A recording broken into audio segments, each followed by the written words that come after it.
This video is brought to you by the No Fear community. Hello and welcome to the No Fear project. Mr. Alexey Mordashov is the main shareholder and the chief executive officer of Severstal, one of Russia's largest steel and mining companies. Welcome. Could you briefly tell a little bit of Severstal and your own personal background? Thank you. Severstal is a large company with 17 billion of turnover, 7 billion of US dollars turnover, which has main operation in Russia, in steel and mining, as you've said, and outside of Russia, primarily in the United States. We have about 90,000 employees and have pretty good financial record.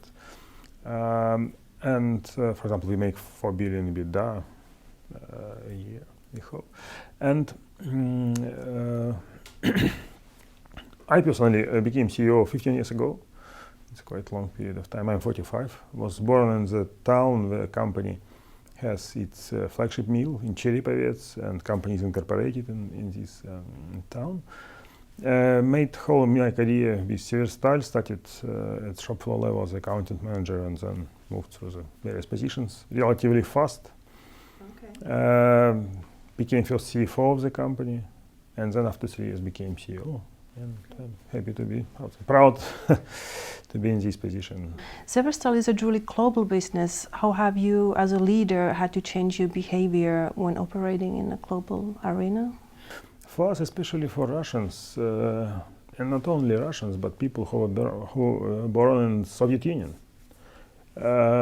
basically behind Iron Curtain, was very important to understand local context and to learn variety of cultures widely represented in the world. And for me, as a head of the company, leader, as you've said, was extremely important just to learn about culture of other countries, learn the language.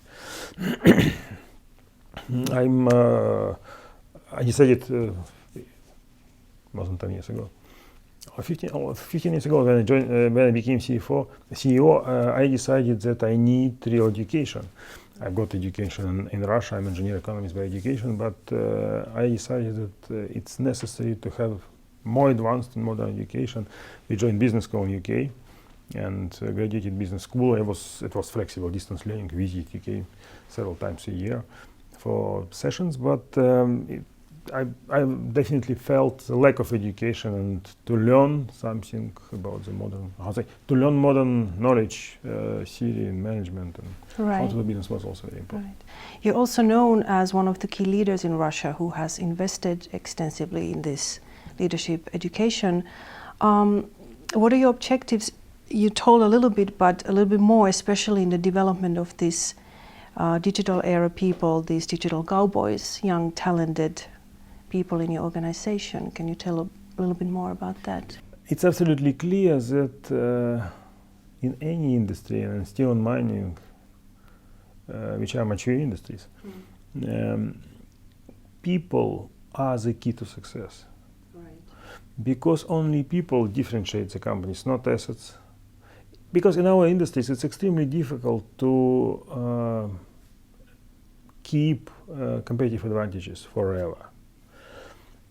And it means to be competitive, you have to invent something new always, to be just step ahead of the competitors, and only people can do it, which raises the question of the necessity to breed, to develop people, and key part of our employees are leaders who really drive the situation. And because of it, we understood very early that it's necessary to develop special programs for people selection, assessment, evaluation, development programs, provide them all necessary tools, and also special education. We invested a lot in MBA training. We have probably more MBAs than many other companies in steel industry. It was a period when I sent, and we are still sending people to education training, education courses outside of Russia, to UK primarily, because of the language and geographical distance. And we also have a lot of programs inside the company,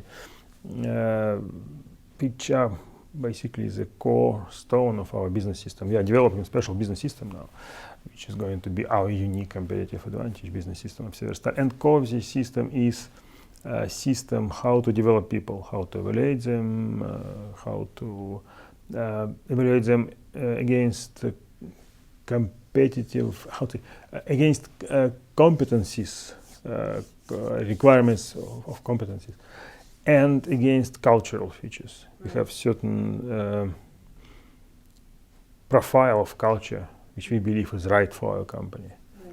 And based on the respect to people,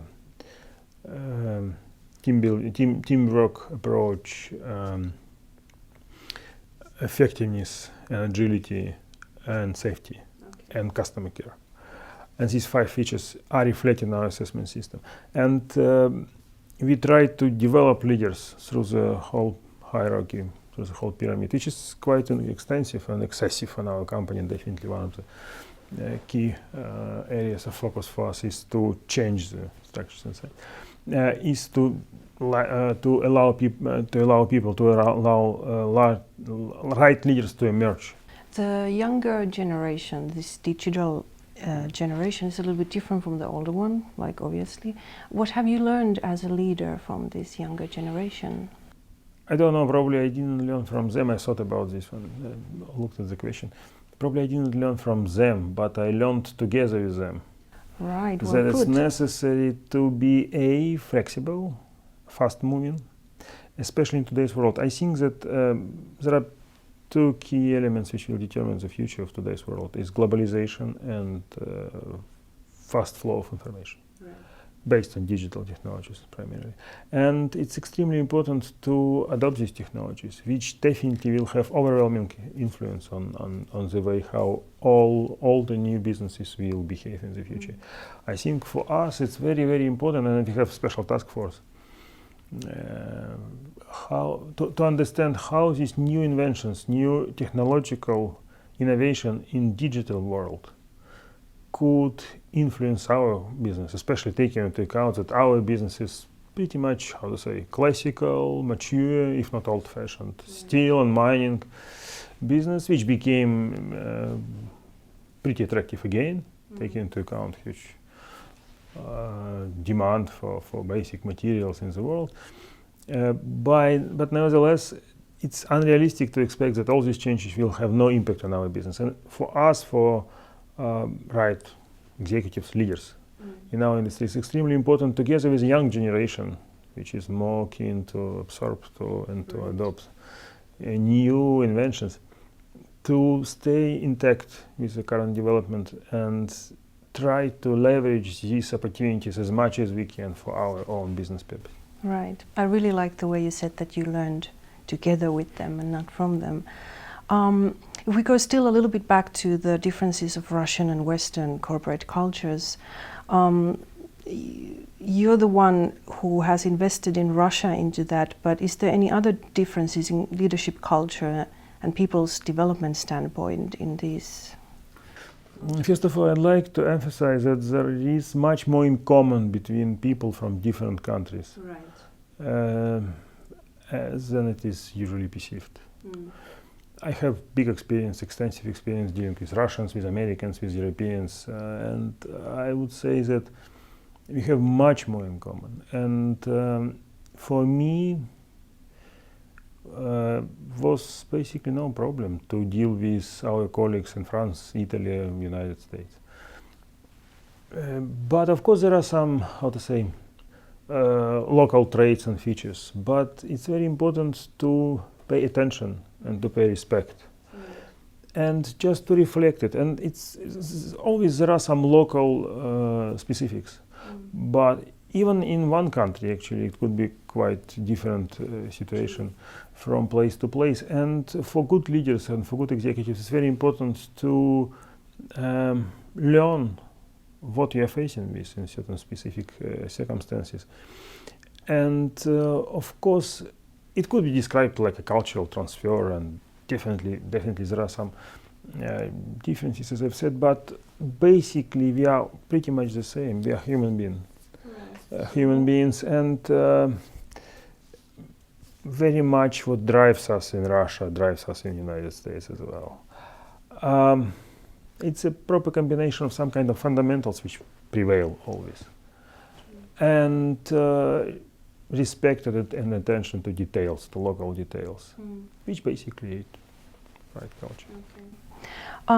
So how have these investments to this leadership education paid off? Could you tell a little bit of your successes in that field?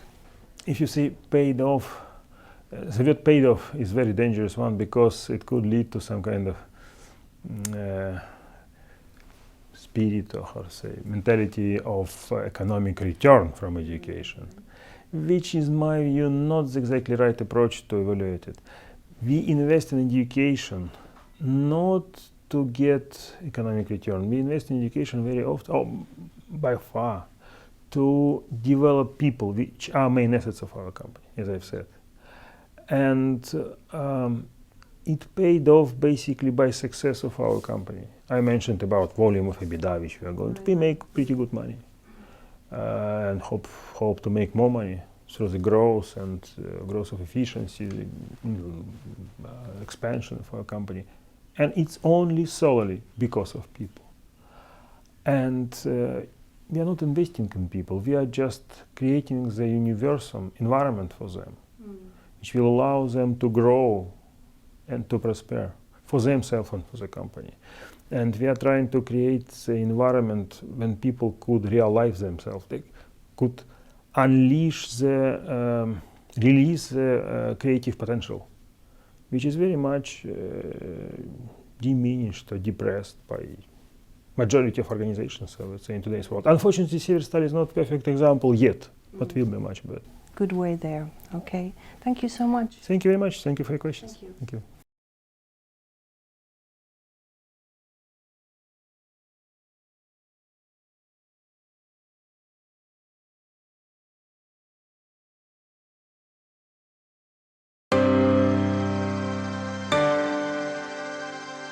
This video is brought to you by the No Fear community.